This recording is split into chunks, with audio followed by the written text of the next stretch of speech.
Hi, my name is David Haas, and I am a certified financial planner. Today, I'm going to talk about how to pay less taxes when you're investing. One of the ways that we help our investing clients is by managing taxes. We do this by designing tax-efficient portfolios and trying to maximize tax-qualified accounts. I'm going to share some of the magic of what we do right here.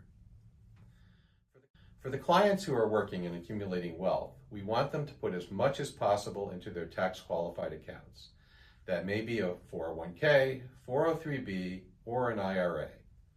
Younger clients should be using Roth contributions, which are not tax deductible when you contribute, but distributions are tax-free for you, and then at least 10 additional years after you die if your children are beneficiaries.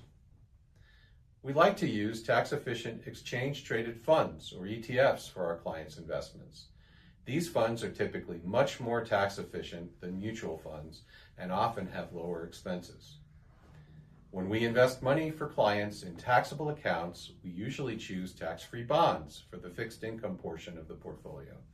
This means the income from those bonds will be federally tax-free and sometimes state tax-free as well.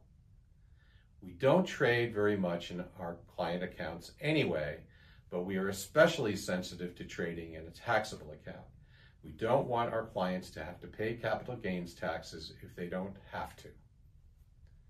We harvest tax losses in taxable accounts. Not every investment will go up, especially in the short run. We can sell any investment with a loss and just invest the money in a similar investment. The portfolio allocation doesn't change, but that tax loss can offset other gains and keeps you from paying unnecessary taxes. We have some techniques we can use to lower our clients' exposure to highly concentrated positions. We sometimes will use a 351 exchange to do a tax-free exchange of investments to change a portfolio without incurring capital gains.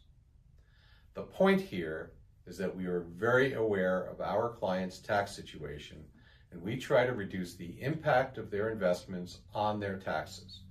We also want to keep an eye on their long-term goals and how they might be able to pay less tax over their lifetime. Poor tax management can really take a bite out of investors' gains.